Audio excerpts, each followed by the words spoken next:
All right, and we should be live for the Steelers Depot live stream here on Monday, July 27th. Let me pull up the stream, make sure, Dave, you have it as well. And Dave Bryan is here as always. How you doing? I'm doing good. Just cracked open a fresh Diet Mountain Dew and gonna be chasing that with a cup of coffee.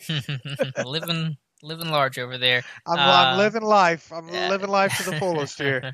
Got a lot of guys in the chat here already, including Mutated Genome, Kalema, Steeler fan, Kay Jackson, Xander, James is here. As always, we're here for an hour answering any and all of your Steelers questions, though we have a lot of news to talk about. We'll talk about during the stream and, of course, during tomorrow's terrible podcast. And Dave, you're starting off with a question. Where will Minka rank on the top 100 tonight? Is he definitely in the range tonight? Is that confirmed? I don't know for sure, no, but I'm using that deductive reasoning, which Okay. sometimes is not, especially when it comes to the NFL Network's top 100, probably not wise to do. But they're going 71 to I think 40 tonight, Okay, because I thought and I saw a tweet that listed the teams of the players that would be in their range, and I don't think I saw Pittsburgh on there, but I may be wrong about that. I don't know. I missed that if indeed it was up there and who posted it. So if they're not in there tonight, then that means both T.J. Watt and Minka Fitzpatrick will be in the top 40 then. Yeah, Watt you kind of knew was going to be top 40, and if Minka can be there too, then well deserved for him. Hey, Jason. Hey, Hugo. Again, we're here to answer your questions for the next hour. There was a lot to talk about. Unfortunately, it's not necessarily good news for the Steelers. It's mostly pandemic related. The Steelers have placed Aaron Springs, a defensive back out of Oregon, played in the XFL, on the reserve COVID-19 list. Now, to be clear, that does not mean he has the coronavirus. He also could be in close contact with somebody who had it, and this is his quarantine. So being placed on this list does not mean 100% that he has contracted the virus, but certainly want to be cautious and careful with him and hope that he gets healthy soon if he does have the virus. So that is the big piece of Steelers news coming across the wire today. Yeah, we'll see within the next 24 hours or so if the Steelers decide to enter training camp with an 80-man roster or a 90-man roster. Obviously, if they choose to go with a 90-man roster, they'll have to kind of do a split squad type situation there. To me, that would be kind of a pain in the you-know-what, but Mm-hmm. we'll see. You definitely can't rule it out. Not every team. Some teams have begun to cut down. Some have already cut 280. Some are about halfway there. I have a feeling tomorrow's waiver wire is going to be the official transaction sheet's going to be mighty full, and we probably won't know about the Steelers. I mean, this is kind of a new kind of going to try to probably treat this like a 53 cut down day where the Mm-hmm. Steelers turn them in at the last minute there. So I wouldn't be surprised if that happens. Once again, I have no idea if they're going to go to 80 or 90 right now at this point. Yeah, I mean, no one knows. My guess is they'll go to 80 because A, most teams seem to be doing that, and B, as you said, if you stick at 90, you have to do split squads, and with them already at Heinz Field and logistics adding more logistical problems to it, probably not what most teams want to do. But you're right, it's like the old cut to 75, although we don't know for sure if they're going to cut to 80. They don't have to cut to 80 until August 16th, the day before the first padded practice. So we're up in the air right now, and we'll just have to see what happens.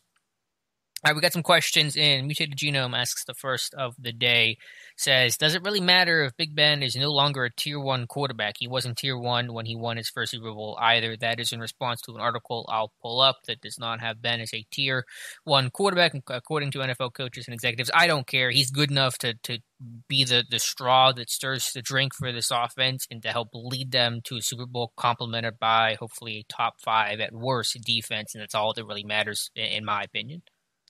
Now, once again, this is just something to talk about to kill the time here. Where we're at that point of the offseason where it's rankings and these kind of articles. Mike Sando, he does. I think Mike Sando does a great job on this. He did it for I think the first 5 years of this. He was with ESPN, and this this would be an annual this time of year quarterback tier rankings, if you will. He's since the last couple of years been at the Athletic and done it over there. Does it matter that he's not considered first tier. Absolutely not. No, but it is something to talk about. I think my biggest thing with this is the fact that I'm not, I think it's okay to call him a second tier quarterback. Obviously, the thing that I kind of have issue is do Lamar Jackson and Deshaun Jackson. Deshaun Jackson and Lamar Jackson, both Deshaun Watson and Lamar Jackson, both deserve to be ranked ahead of him. Yeah, I think that's fair. I mean, obviously the season that Jackson has had, I know they're totally different styles, and so it's a little apples to oranges. And with Ben coming off the injury, and obviously from an outsider point of view, 30-year-old quarterback off major elbow surgery, I get that. So I have no problem with where Ben ended up in the rankings, to be honest with you. Yeah, look, I'm not taking anything away from Watson. I think Watson and Jackson both had tremendous seasons. Now Jackson, I'm of the old adage of okay, you showed me one time, now show me again. Mm-hmm. Now obviously Watson's been around a little bit longer, and look, I'm not discounting. Once again, I'm not discounting the season, the MVP season, and all that Jackson had. He's fantastic, but just doing that once automatically propel you above a quarterback such as Ben Roethlisberger. And by the way, if memory serves me, Jackson and the Ravens go go one and done in the playoffs there as the top seed. So look, once again, not want to take anything away from him, but I just curious how many people would actually put Jackson above Roethlisberger after just one good season. I think most people would, and I think that's fair. I mean, reigning MVP over again, a quarterback off major elbow surgery. Will that hold? Who knows? I'm still excited for Ben to come back, but I think it is certainly fair from an outsider national perspective. One of the executives interviewed that was pretty down on Ben, and I'll highlight it here for the listeners, said, "I'm concerned. Ben is a little bit like Phillip Rivers, a statue back there now, and there are durability concerns. Things have to be right, and he does not have the same weapons he had the last time he played for a long period of time." Someone also made a pass to didn't look as good without AB, which I'm not sure what they base that in, considering it's 6 quarters basically without Antonio Brown. And even if you want to go 10 quarters, because right, he did the Bengals game, and I even wrote that in that article. There was the fact that it's been 10 quarters. Let's wait a little bit before we throw out a comment like that. The durability thing. Look, that's a gimme putt there based on what happened to him last year, and obviously throughout his I like his that career, phrase, a gimme putt. Yeah, basically, everybody's going to point to, well, Ben's always gets dinged up and misses time, and this, that, and the other. Okay, I'm not even concentrating on that, but to say that he's not the same quarterback without AB after really essentially 10 quarters of play is silly, in my eyes. And I, the last time we saw him play a full season in 2018, the last thing I thought was, boy, he's a statue Phillip Rivers like. Right. I mean, he's not obviously backyard Ben anymore, but he can still move, and he is not at the Rivers type level. Right. Look, I mean, the whole 2018, a good portion of that 2018 season anyway was him getting rid of that ball quick. So how can you accuse him of being a statue back there when he was one of the quarterbacks that got the ball out the quickest throughout the season there? So I guess he's saying just lack of mobility. He just isn't as mobile as he used to be. Okay. And then that's one reason why I guess he'd be getting the ball out quicker. But again, I don't agree with the assessment. He's not at Phillip Rivers, Peyton Manning, complete lack of mobility. So is he second tier? Yeah, I think that's fair. Once again, the only kind of issue I take with it is ranking him behind both Watson and Jackson. I could almost stomach him being ranked behind Watson more so than I can Jackson. But that it's only because, man, Jackson's had the one good season. Let's see what Jackson does this year. Jason Tatum asks, with the lack of preseason, do you think we see more subs and rotations in the first couple weeks until players are in football shape? A very good question. There are only so many times you can sub, and there's drop-off in talent concerns. I think at skill positions, you could see it. Certainly running back would be one where you already kind of have rotation built in. But that will be a concern because there is no on-ramp for these guys. There are very limited on-ramp for these guys. So if you're a young guy with a big role, you're going to really have to have your snaps monitored. If you're Chase Claypool, granted it's not going to have a big role, but you get the point. If you're a young player around the league in a pretty big role, conditioning is going to certainly be something that's an element of this. So short answer to the skill positions for the young guys, yes. To the more veteran established guys like Cam Hayward, their snap total I think is going to remain relatively the same. pray for an overcast day in Nashville in week 4. It's a good point. It's a very good point. That's about my only really concern, I think, and I'm glad that game's not earlier in the season there. But really, I don't expect a lot of substitution. These guys should be ready, I would think, come week 1. And once again, get them in that heat in Nashville there, and if that sun's beating down on them, remember they like to usually hold up those kind of makeshift. You remember what they've done in the past in Tampa Bay, and I think even in Nashville before too. They have those kind of the people on the sideline holding up those kind of overhangs or whatnot for to get some shade there. So I wouldn't be surprised to see that. But overall, right now is where we sit here right now. Now, obviously, we don't know how this all assumes training camp goes on as scheduled there. But I'm not so worried about any kind of heavy rotation yet. And at least week 1's a night game, so that'll help a little bit out there for the Giants. Yeah. Suleiman Jelani, would you guys say the biggest concern heading into week 1 is the offense starting being rusty with Ben having been out a while and no OTAs and mini camps?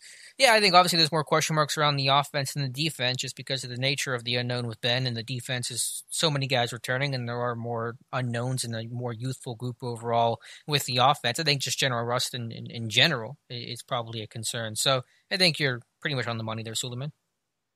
I think one thing to the Steelers' advantage here, especially in week 1, you play in a team with some new personnel and a new coaching staff there, and this is a Steelers team. We've said it all off season, especially since free agency ended. This is a Steelers team that's got a lot of experience, a lot of carryover from the 2019 team as well too. So, in my opinion, the defense really shouldn't be moving slow at all. I wouldn't think, and as far as rust with the offense, I mean, a lot of these guys have already played together before, so could there be a little bit rust? I mean, that's always going to be the talk until now between the start of the season there, especially when it comes to Roethlisberger and him not playing since week 2 of the season last year there. But it's something to have in the back of your mind. But as of right now, because of the continuity that they have, hey, I think they should come out guns a-blazing. Yeah, I hope so. We've talked about all off-season, the importance and the value of the veteranship, the stability, the consistency from a top-down, head coach, coordinators, GM, obviously, quarterback, all those things give the Eagles, I think, a clear advantage. Heading into the season, though, every team will be affected and impacted by how disrupted this offseason process has been. Again, Dave and I are here for an hour. Be sure to leave your Steelers questions in the chat. Dave and I will be sure to answer them. Anything? A quick announcement here, too, for people, something to look forward to this week. Alex Highsmith is going to be the subject of a media Zoom call on Tuesday, so you get that to look forward to. We'll cover that thing top to bottom and inside out on SteelersDepot.com. On Wednesday, I believe you have Randy Fietner going to talk to the media via Zoom call, and all this will happen somewhere between around noonish Eastern time, like that. And then on Thursday, you get a doubleheader there. You get Mike Tomlin and Chase Claypool. Both are scheduled to have Zoom media calls with the media, obviously, on Thursday there. So should be a lot to talk about as the week progresses here. Yeah, looking forward to that. Good to hear from those guys as camp again starts tomorrow. Feels very weird. This training camp technically starts tomorrow. The first couple of days are just COVID testing. They really won't even get into the facility until early August. Let's see, Aaron. Yeah, no hitting until the 17th. Very weird. And I got a notice today too that media's not even no media is going to be allowed at Heinz Field until the 17th, and then even then it's going to be select media members from there to cover practices. I think they're going to have what they call a pool photographer there as well too. So it's going to be very limited access to the team even once the 17th rolls around, and in the meantime it's all going to be from here until the 17th of August it's going to be nothing but media Zoom calls. Man, that's going to be very different. K. Jackson, Pittsburgh, almost skipped this question, or his comment, I should say. The Steelers trade for Minka doesn't seem too pricey now, considering what the Seahawks paid for Jamal Adams. LOL. LOL, indeed, yeah. The Seahawks gave up the farm, and Pittsburgh certainly didn't. So, there's, Colbert's, he gets some criticism, but the dude, when it comes to trades, I think does a pretty good job overall. AB, Bryant, Minka, Devin Bush, I think all positive marks there. Absolutely. Now, look, obviously Jamal is already an established, safety, whereas Mika was not. But even so, the Steelers definitely did good on that trade compared to the Seahawks. That's a lot to give up, man. I mean, he's a great player. Don't get me wrong. I'm a big Jamal Adams fan, but that's a lot to give up. It is, and for the Steelers, at least they don't have to pay Minka like an established safety. I guess Jamal is playing on his rookie deal, but Steelers have some more time with Minka, at least, which is good news for them. Aaron Young asks, who will lead the team in receiving yards from the wide receiver position in 2020? Dave, I'll let you start this one. Man, I think Juju has the better shot, possibly too. It should be close. I don't think Deontay's going to hit 1,000 yards for what it's worth. Could he? Yeah. Will he? I think that's pushing a little bit there. I really like Juju's chances to push the 1,000-yard mark a little bit more than I do Deontay's. But they probably will be within 200 or 300 yards with each other by the time the smoke clears. But if Juju stays healthy, man, I don't see any reason why he can't bust a couple of long ones and all and end up with 89, 90 catches and 1,200 or so yards. Yeah, I'm with you. I think I'll give Juju the slight edge to Deontay Johnson. Those are obviously the two names that are really competing, for the answer to that question. James Washington's not going to really be a threat in that regard. I think just the rapport with Ben is going to be helpful. Juju playing out of the slot and how much the offense goes over the middle with at least a healthy Juju, I think that'll be important. But Deontay will be close, but I think Juju will get him by, like you said, maybe 200 yards or so. Maybe 1,100 to 900 might be a good way to kind of divvy that up.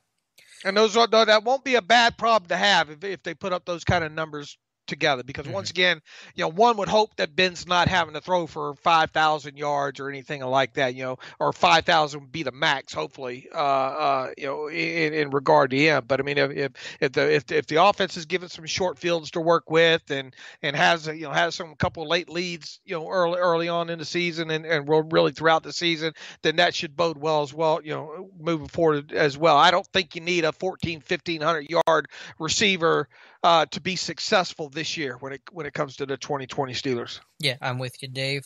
Let's see. K. Jackson, Pittsburgh asks another question. Do you think Ben uses all this media disrespect as fuel for 2020? I believe Ben will reassert himself as a top-tier quarterback when he returns. Yeah, I think Ben, to an extent, sure, because Ben's that super competitive guy, and I'm sure he sees at least some of the headlines. He's not on social media, so he probably misses a lot of this stuff, but I'm sure he gets a sense for some of the criticism that's being sent his way. But I think just his own competitive nature to prove it to himself and the hunger to go win another Super Bowl are going to be the main drivers behind his hopeful, comeback 2020 season.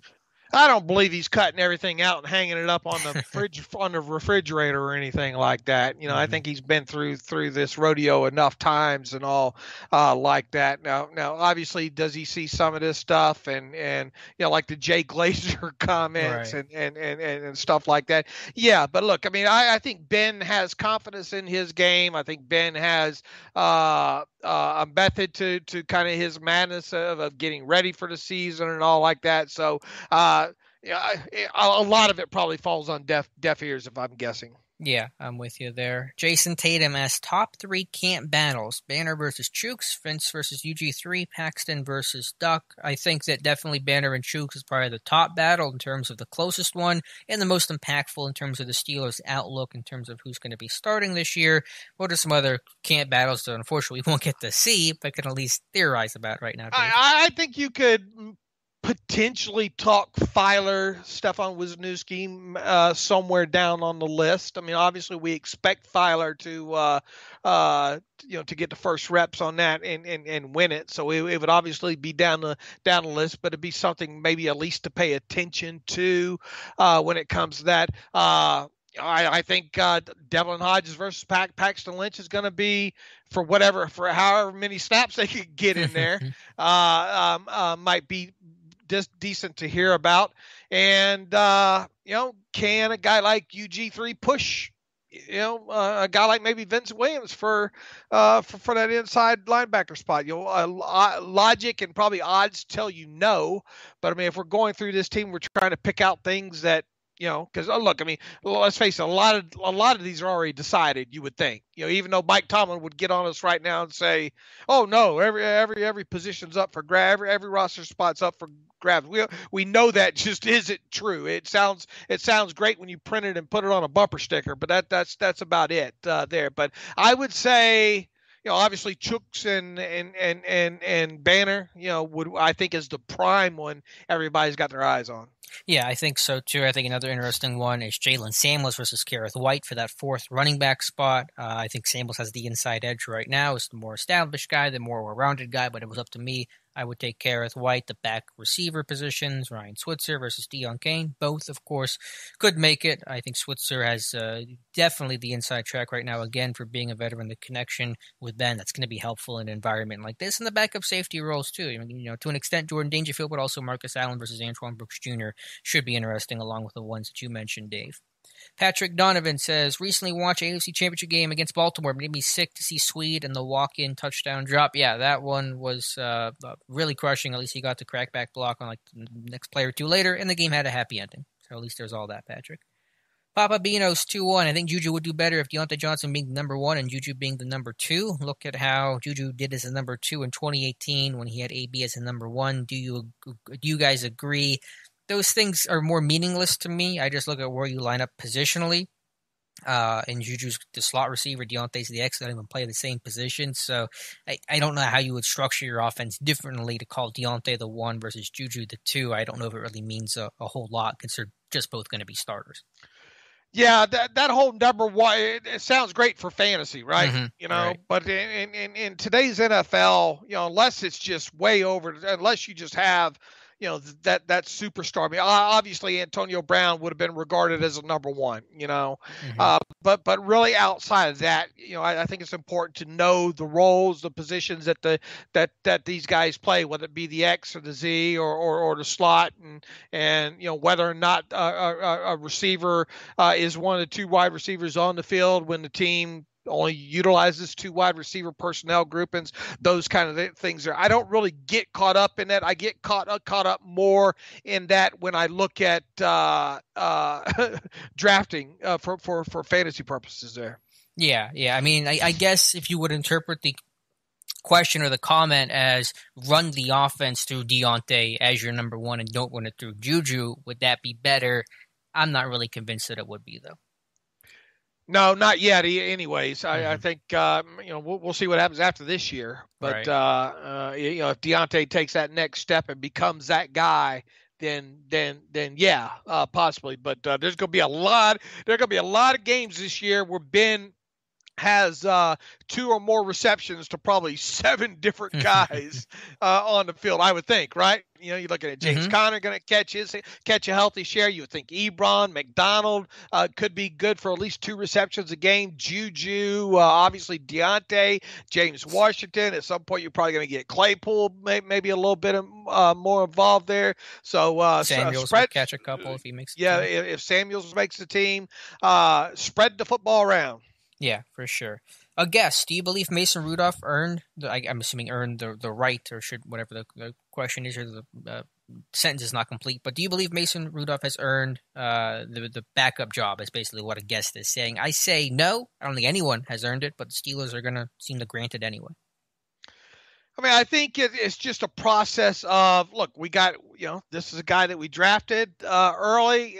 Whether or not he's earned it, look, he definitely lost the job against the Bengals last year. I mean, so if you want to get technical about it, he got benched in that game against the Bengals, and on that throw that went into the feet of Deontay. You knew it was coming at that point. That pass right there, after he made it, you could feel that the change was coming. Now, did he do enough to get it back, or did Duck just not not win it back? I mean, the answer is yes, I guess. Either way, there. Look, Kevin Colbert has made it clear that and Tomlin and really Art Rooney the second for that part have said that Mason's going to be the number 2. So.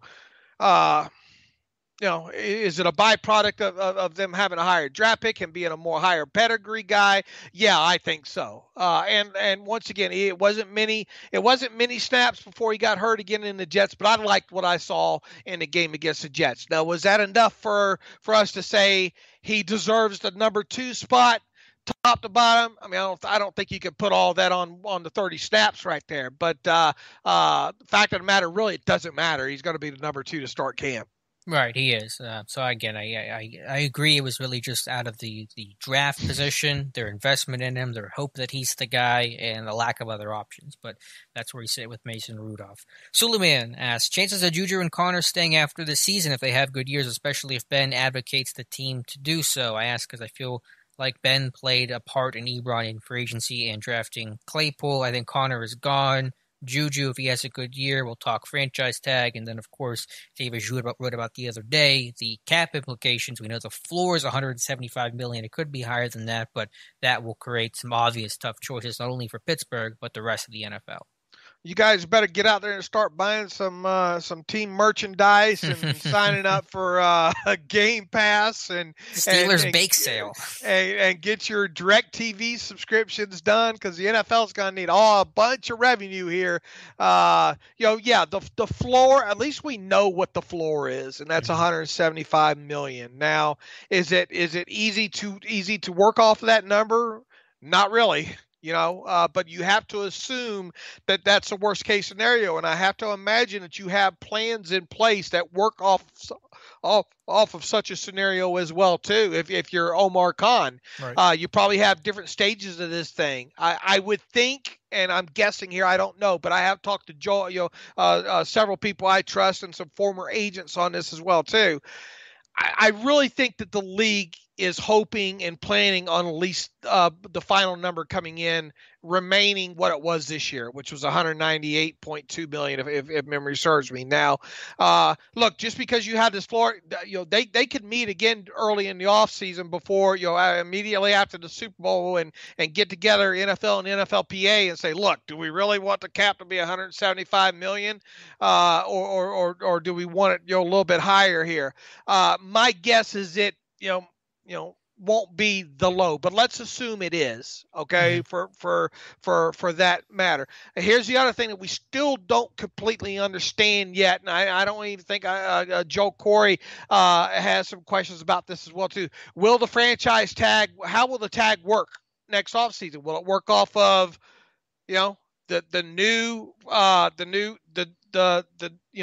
the new limit on the cap of $175 million, or will it work off of the higher number as well too? Because look, I mean, if you tag a back-to-back player, say Dak Prescott with the Cowboys, that's going to be 120% of this year's tag amount. Mm-hmm. Now, how will the tag numbers come in relative to the cap, with the cap going down? Will there actually be a decrease some in the franchise tag numbers? Either way, I don't think if you had, let's say you had a decrease in the franchise tag number on the wide receiver position, I think it's still going to be way too rich for the Steelers' blood, because you have to at least be able to afford that tag amount before you even work out a long-term deal with Juju. Mm-hmm. So, and I just don't see them working out a long-term deal with Juju or Connor prior to the tag deadline there. So, from where I sit right now, and really even before the whole, once the team drafted Claypool and once the whole COVID thing got going and all like that,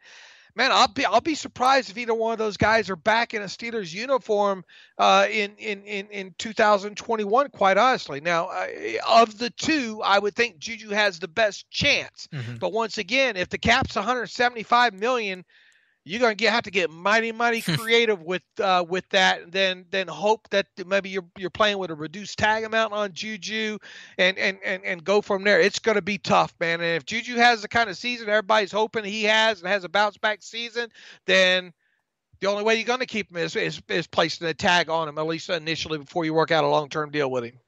Yeah, we'll see. It's certainly harder to be optimistic given the salary cap situation. I agree. The Steelers have to have a plan for the cap at the floor of 175, a plan for maybe somewhere in at the cap where it's flat, and a plan in the middle. And that's kind of the framework. And you figure out what plan is reality whenever the time comes after the season. Pablo is here. Says hello, everyone. Hey, Pablo.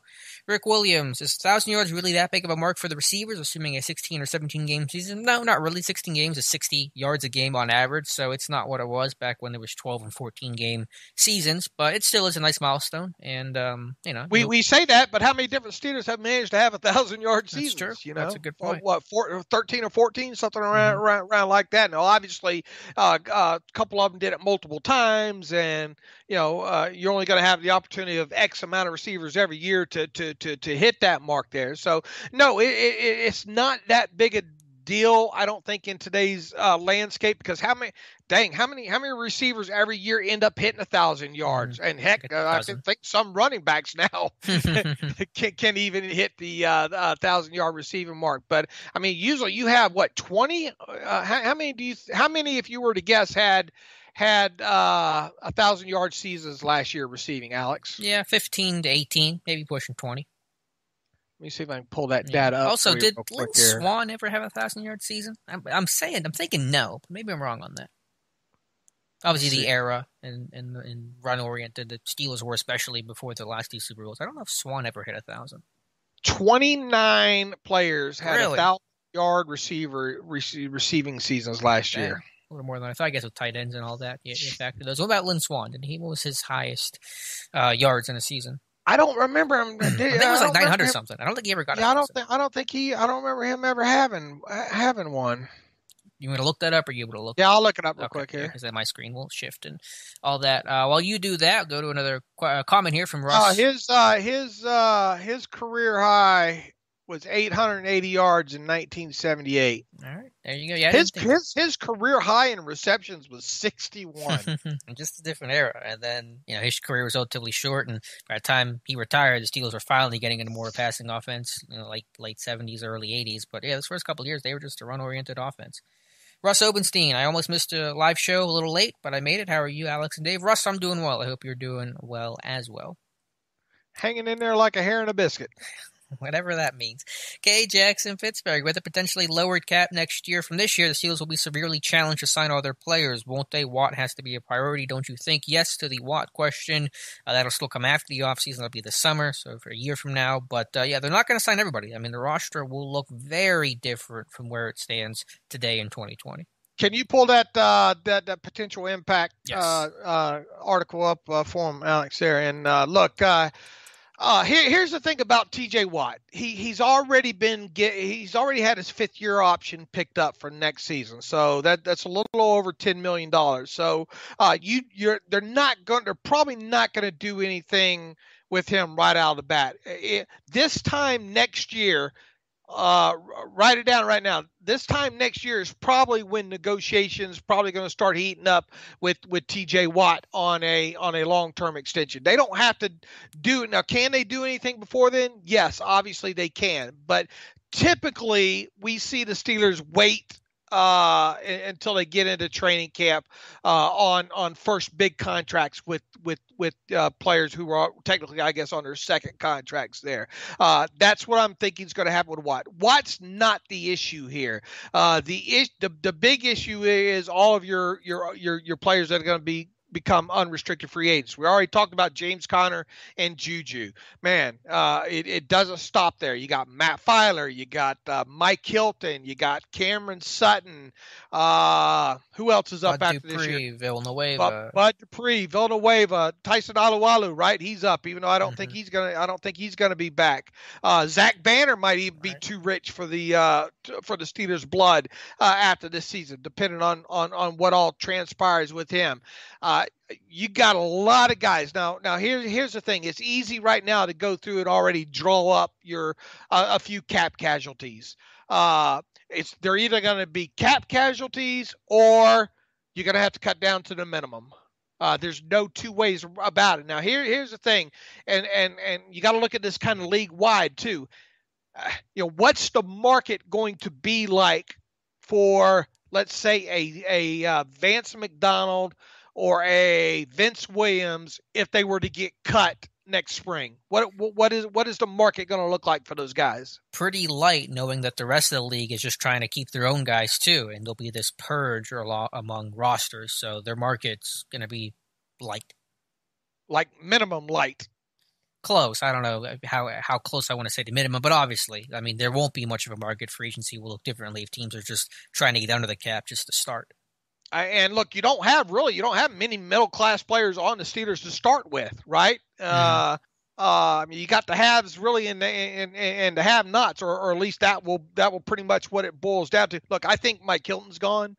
I think Matt Filer's gone. I think James Conner's gone. I think there's a good chance Juju's gone.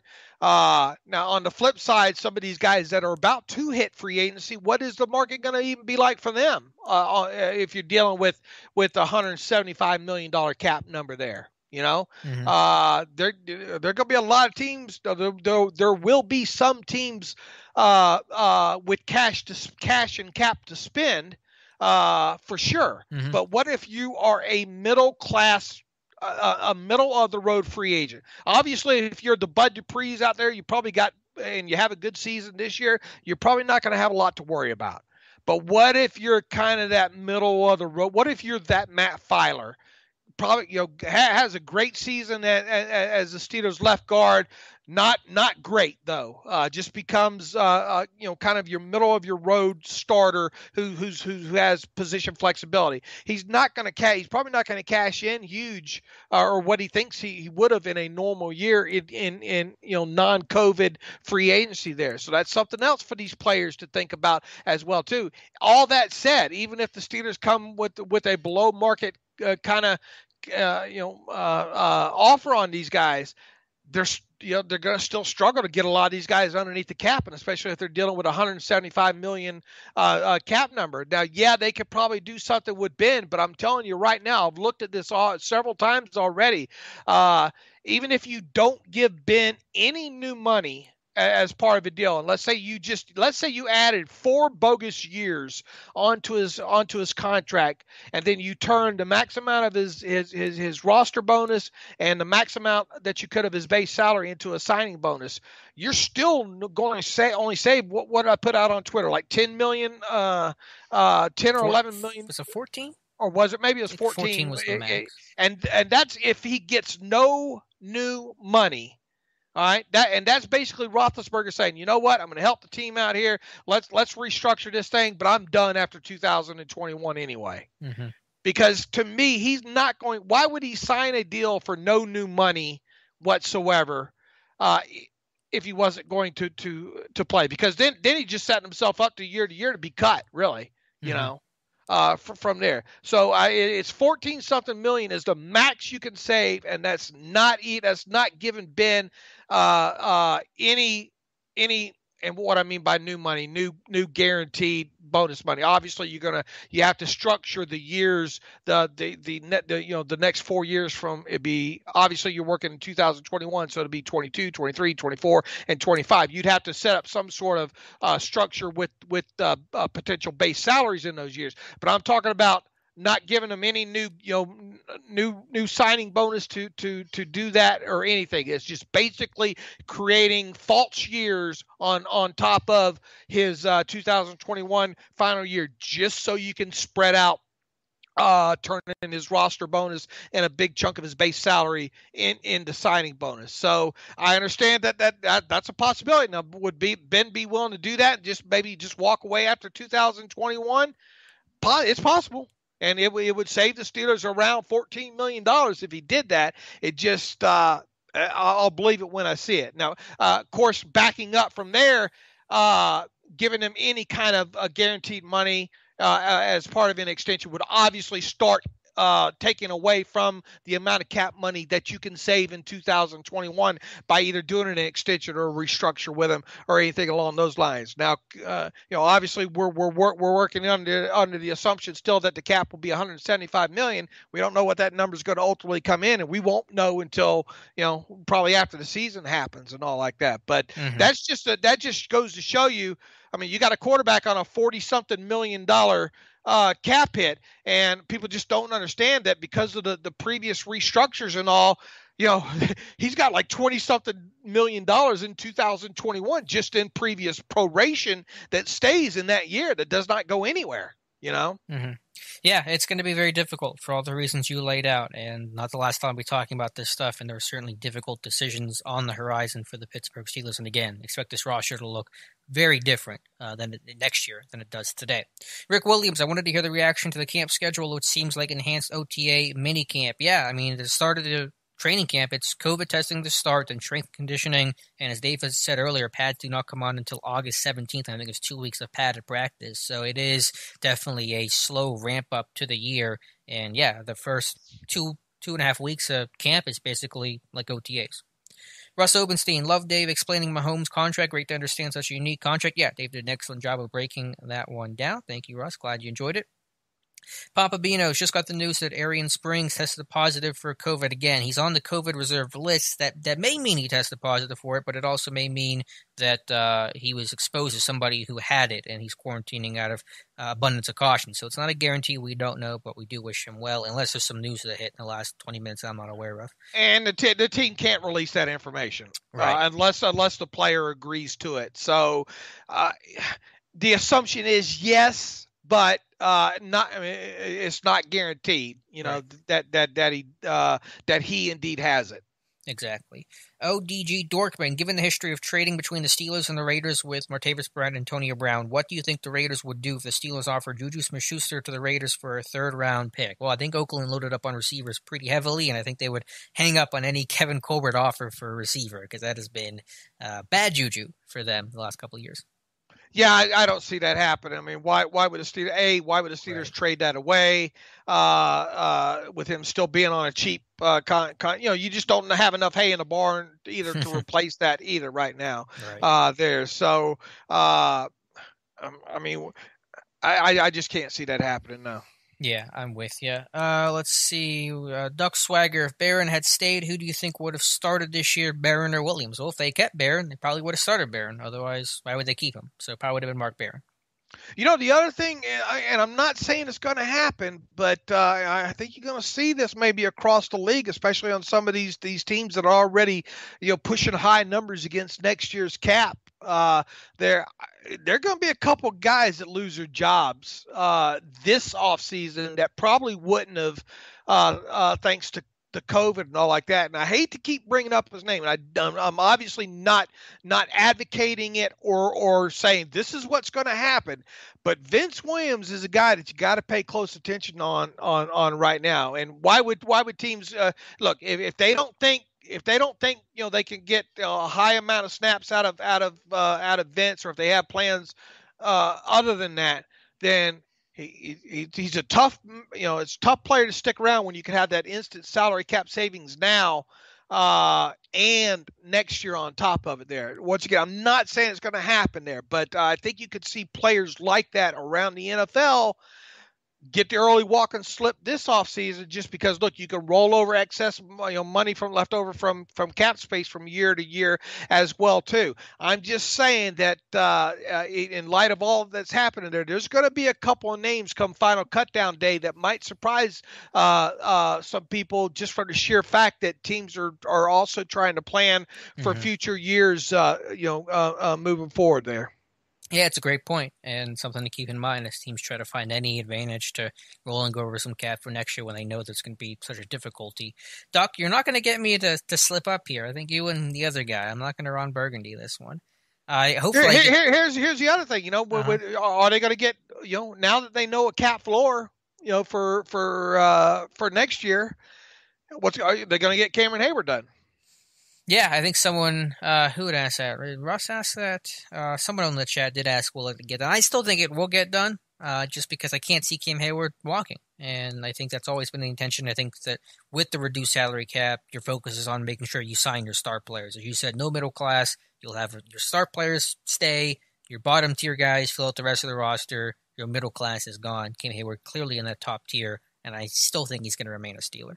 And here, I do as well too. And here's the thing: on top of it, here is I've started to run some numbers on this. And if they do a traditional kind of contract that you would think they would do, and if Cam Hayward's average yearly market value is right around, I don't know, 17 to 18.5 million dollars, they're not going to save a lot of money. That they might could save about two million in cap space, maybe by doing a Cam Hayward extension this year. Saving an additional 2 million. But this is a team right now that's 5.7 under the cap.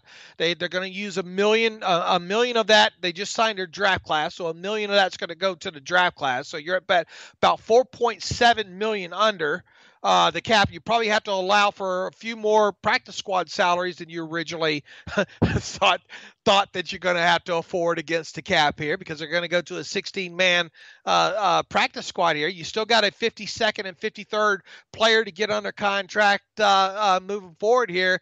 And let's say you only save them, a $2 million on Cam Hayward, and you like to go into the season with, let's say, about $5 to $6 million in excess space in case you need to make some in-season moves there. Where's that going to come from? Mm-hmm. Yeah, that's true. I mean, it's going to be one of the biggest challenges for this front office for Omar Khan to handle. So we'll see. I still think it gets done, though. I think Hayward gets done. Because once again, if you don't get it done, you're going to have to place a franchise tag on him next year. And are you going to be able to afford the initial tag amount? Right. Right. Yeah, that's a good question.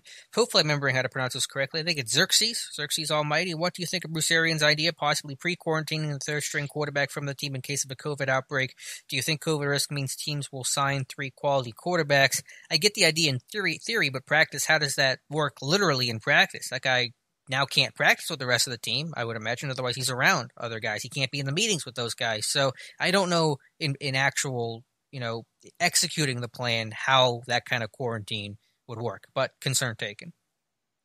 Rick Williams, I think we won't have the opportunity to trade Juju. They don't tag him after this year. He is a free agent. They won't trade him prior to the season. Yeah, Juju's not going to get traded. You want him there with Ben. And again, you have a roster that's capable of winning the Super Bowl. You're not trading pieces from that right before the year begins.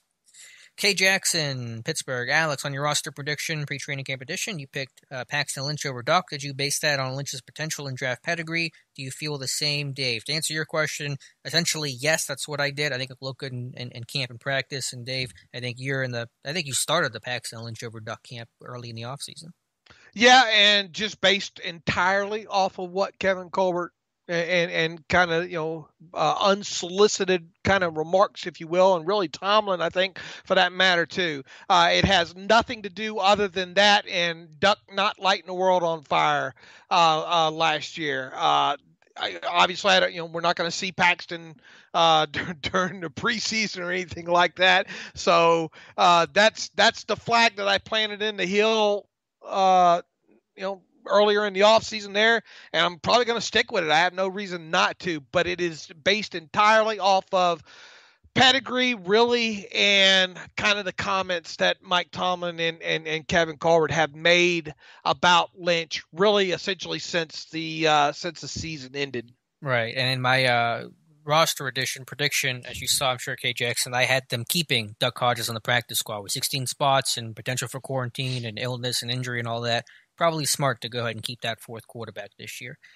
Let's see. Ivan Guerrera, how do you think about our cap space next year and all the people that need contracts? I think Dave laid that out very well earlier in the show. Patrick Donovan asks, 84 too low for Cam? I definitely thought top 30. I think Hayward is at least top 50, and sounds like you agree, Dave. Look, you're talking about a top 5 interior defensive lineman in the NFL, unbiased anything, right? I mean, if you're building a list of top 5 kind of interior defensive linemen, he's got to be on it. Right? Yeah. Oh, yeah. I mean, he's right. He's a top 50 guy. He's a top 3, I think, interior defensive lineman. So if he's there, he's got to at least be, I would think, within 50 or higher. I would think, if he came in at 50, would we be hollering that he's too low? Probably, but I could take the medicine a little bit easier had he been number 50. Look, I've been following this since NFL Network started in 2011. I get aggravated at it every year and I still watch it.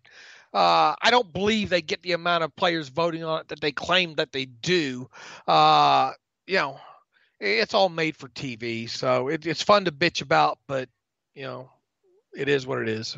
Papa Beano's 2-1. Do you think the Steelers will look at drafting a later round guy in this year's draft, such as Trey Lance? Trey Lance might be the first quarterback taken. Probably not, but he'll be up there. So I don't think he's a later round guy. I think if they draft a quarterback, they're going to, if and when they do, it'll be all in. It'll be the heir. It won't be a later round pick. K. Jackson, Pittsburgh. Do you think that Chase Claypool might be used as a tight end in certain formations? He seems to be a pretty effective blocker on tape. Dave, what do you think? He's not putting his hand in the dirt. Yeah, I'm with you. I mean, you can split him out, play him in the slot, and treat him as if he were kind of like a detached tight end. Mm-hmm. Yeah. But he hasn't never played with his hand in the dirt, and he's not going to start now. No. I agree. AJC, once the players get on the COVID reserve list, how long do they have to stay on? My understanding, and correct me if I'm wrong, Dave, is that there is no minimum maximum time for you to be on there. Now, you have to, if he has contracted the virus, he has to test, it depends if he's asymptomatic or not, but if basically he's got to test negative twice and will probably miss about 10 days before he's allowed back into the facility. So there is no minimum maximum, but there is a lengthy protocol you have to go through to get clearance.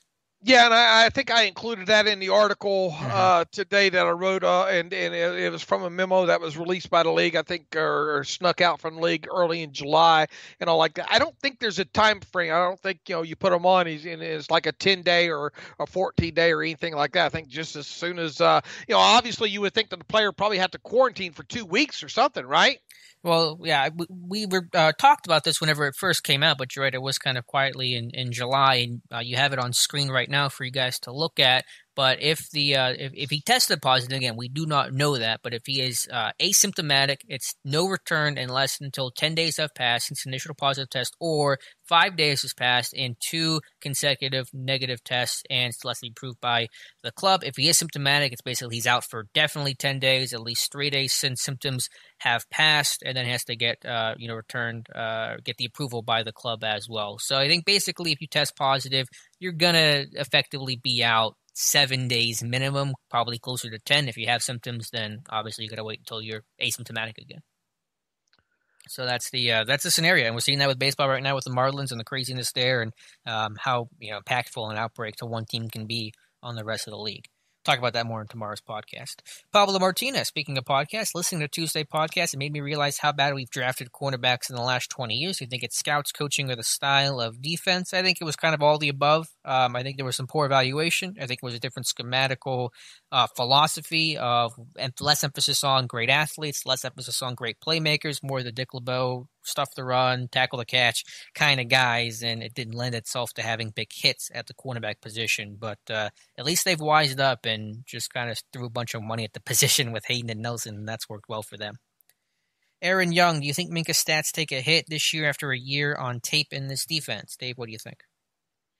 Interceptions, I don't think you can really plan on those things, especially how some of them happen. He had a couple of tipped ones and all like that. What kind of stats are we talking about? Interceptions? I think he can hit. I think he can hit 4 or 5. Yeah, for sure. I would have flipped that question around and say, yeah, there's a year of tape for offenses to watch him, but there's a year of tape for him to be in this system and in this scheme and to be moved around more and to not be just in center field where offenses could avoid him. So I think if anything, interceptions, like you said, are fluky and they come and go, but I think his stats and his impact will be in some ways greater because he'll be integrated in the system, he'll be more versatile, and it'll be harder to hide him the way they kind of hit him last year. Look, we've hit on this. I don't know. This will be time number like 77, I think. But this defense playing together, you have so many of these pieces back together. This defense should fly around this year. I mean, right out of the chute too. Got a guy like Devin Bush another year, comfortable in the system, should know everything that's going on right from the get-go this year. Minka should be more comfortable in this defense. Obviously, by now, you have the opportunity to rotate these guys a lot more and kind of disguise it a little bit more so than just having Minka hang out on the post, if you will, there. So I think you can do a lot of different things here that will will. And look, I mean, the pass rush should still be good. I understand you're not going to have Javon Hargrave there, but I mean, the pass rush should be good. And if pass rush and coverage are working hand in hand, that's when things happen, man. If you're able to get pressure with 3 and 4 guys, which this defense was able to do last year, and should be able to do out of the chute this year, if they're able to do that, it's all going to work. And at that point, I don't care where the stats come from, they'll be there. They should be there. Amen to that. K. Jackson, with 2021 cap uncertainty, would you try to extend Ben and sign Cam this year to lower your number next year? Dave, I know you kind of alluded to that, but if you give a kind of succinct answer. Yeah, there's just no way you're going to, I don't think, extend Ben now because, I mean, you're already dealing with a $40-something million cap number next year. That would, if you're going to do any extension with Ben to kind of work on his cap number, it's going to come next year. You're not going to do anything. You already restructured his contract this year, so you can't do anything with it now. Mm-hmm. Yeah, but Cam, which you said might not even really lower your cap hit, would it? Yeah, Cam, if let's say Cam, he's due like $9.5 million in old money this year. For him to sign a deal right now that averages a new money average of, let's say, around $17.5 to $18.5 million, you're probably going to have to give Cam a total take in 2020 of, I don't know, $20 to $23 million probably. And a good chunk of that's probably going to, would have to be a signing bonus, obviously, that gets stretched over 5 years for cap purposes there. So even so, and with his past, with Cam Hayward's past bonus proration number, which I think is already sitting at like 3,200 or something along those lines, you're not going to be able to lower his cap number, but maybe $2 to $3 million at the most here. But yes, now is the time to do Cam. There's one guy that's got to be right now in their target to get extended between now and the start of the regular season, and that's Cameron Hayward. And I think it gets done, and I think the total deal comes out around when you include old money with new money, right around $80 million, and it will run 4 more years on top of this year. So that would put him at 20, 21, 22, 23, running through 2024. And the total amount of the deal, including the $9.5 million in old money, should be right around $80 million. All right, there you go. Good breakdown there. Suleiman Jelani, how well do you guys think the Steelers match up against KC? As good as KC was, they trailed all 3 postseason games, and I felt like with how well the D plays with the lead, the Steelers win if they played. Yeah, I mean, obviously the potential for a shootout there, the defense, a great Steelers defense, a great Chiefs offense, ability to get pressure on the quarterback. Yeah, they could definitely hang. I mean, I think this roster is talented, offense, defense, obviously a lot centers around Ben, but when if this team's firing on all cylinders, they can hang with anybody, Chiefs included. Yeah, look, I mean, the main thing is Patrick Mahomes, right? I mean, you got to get pressure on him. You got to make him not play his game, and that's obviously the key. I think they, the way we're looking, assuming everybody stays healthy and Ben comes, starts the season okay and all like that, then I think the Steelers offense could hang with the Chiefs defense. I think the only question is, I think on paper the Steelers, right where we sit right now, the Steelers defense matches up pretty decent with the Chiefs off. That'd be a great game. I'd love to watch that be the AFC Championship game. Mm-hmm. Amen to that. A couple more questions before we wrap up the stream. Thank you guys for being here today. Dave and I appreciate it. Russ Openstein asked about the Cam extension. We still think it's going to get done. Xander in Oregon. Dave, do you know of any analysis of team success based on how much of a salary cap is tied up with the quarterbacks, the running back, defensive stars, etc.? This may be too reductionist, player talent as salaries. Any math there for you? I mean, no. I mean, I haven't done it. I know some people have, but the thing is, when you're looking at cap numbers and trying to create an equal field across the board for all 32 teams and going over the years and success, if you have to look at kind of raw numbers too, because if a team like the Steelers, you've got restructures mixed in there. It's not the player's fault that it's not Ben Roethlisberger's fault that he has a $41 million cap number next year. All right.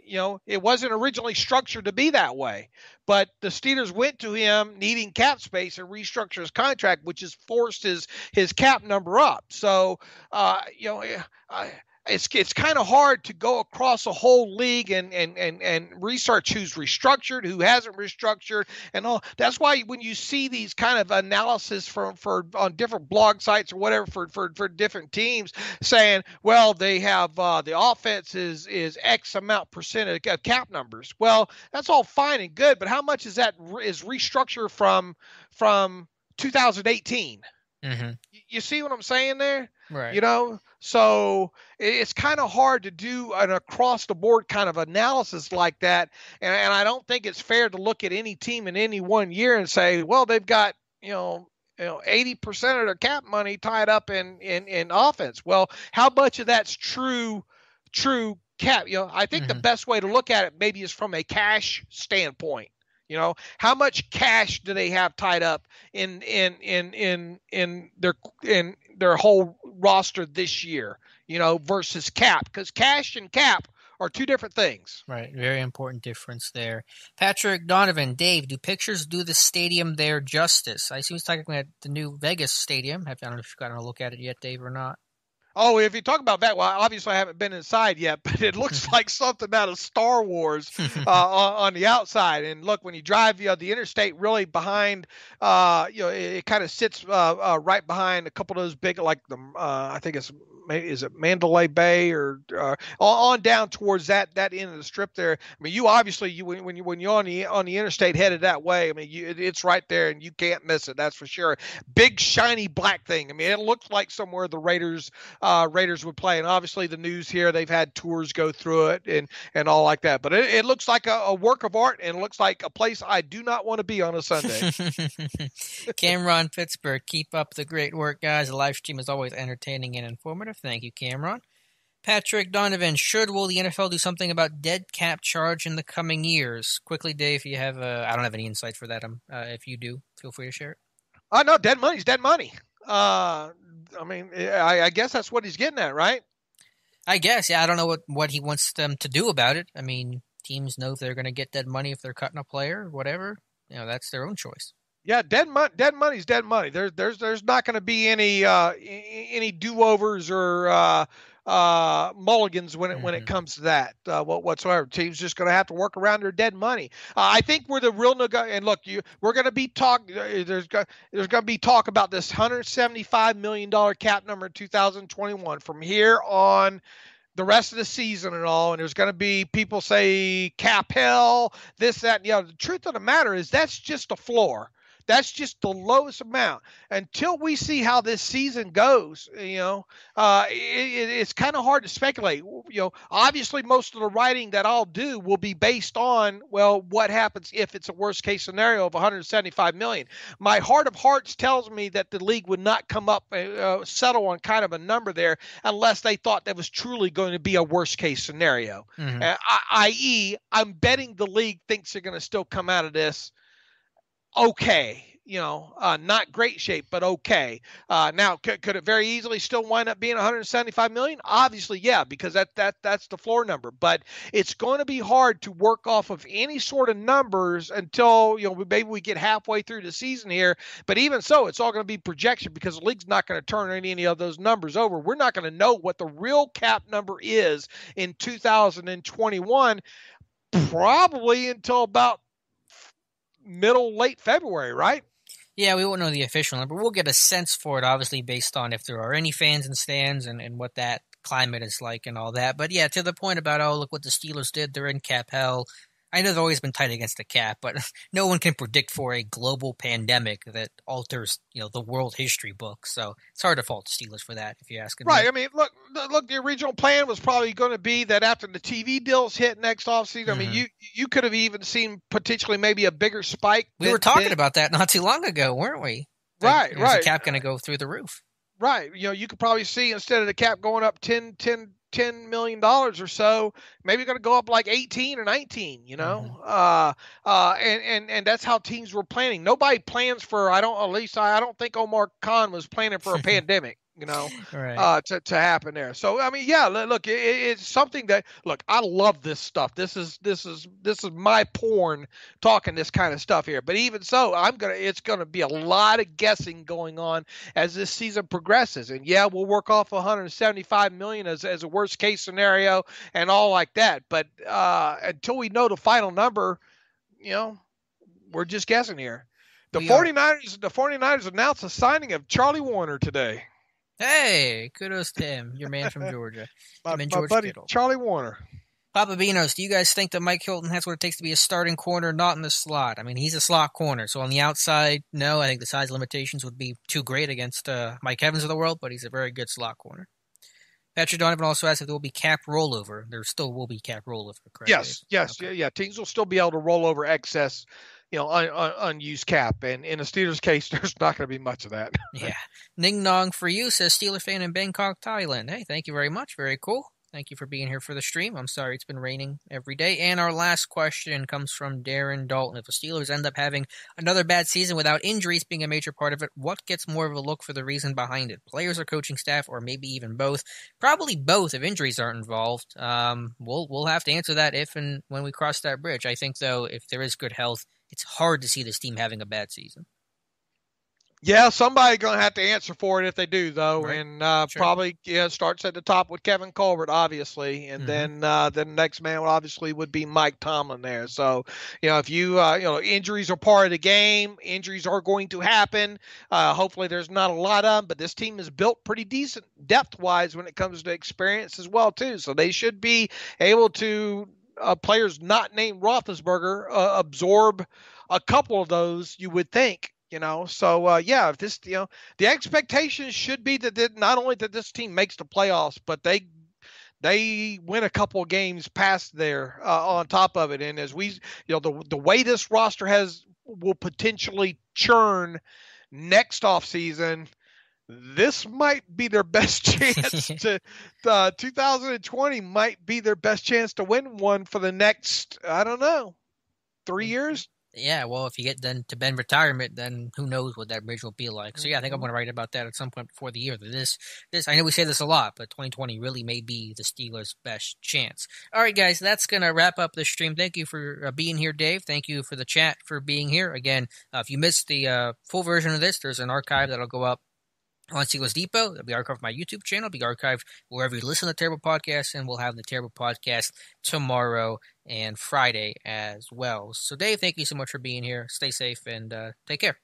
Thank you, everyone, for being here tonight. I certainly do appreciate it. Peace and love to all of you. Yep, thank you, chat. We will talk to you guys next time. Again, take care and be safe.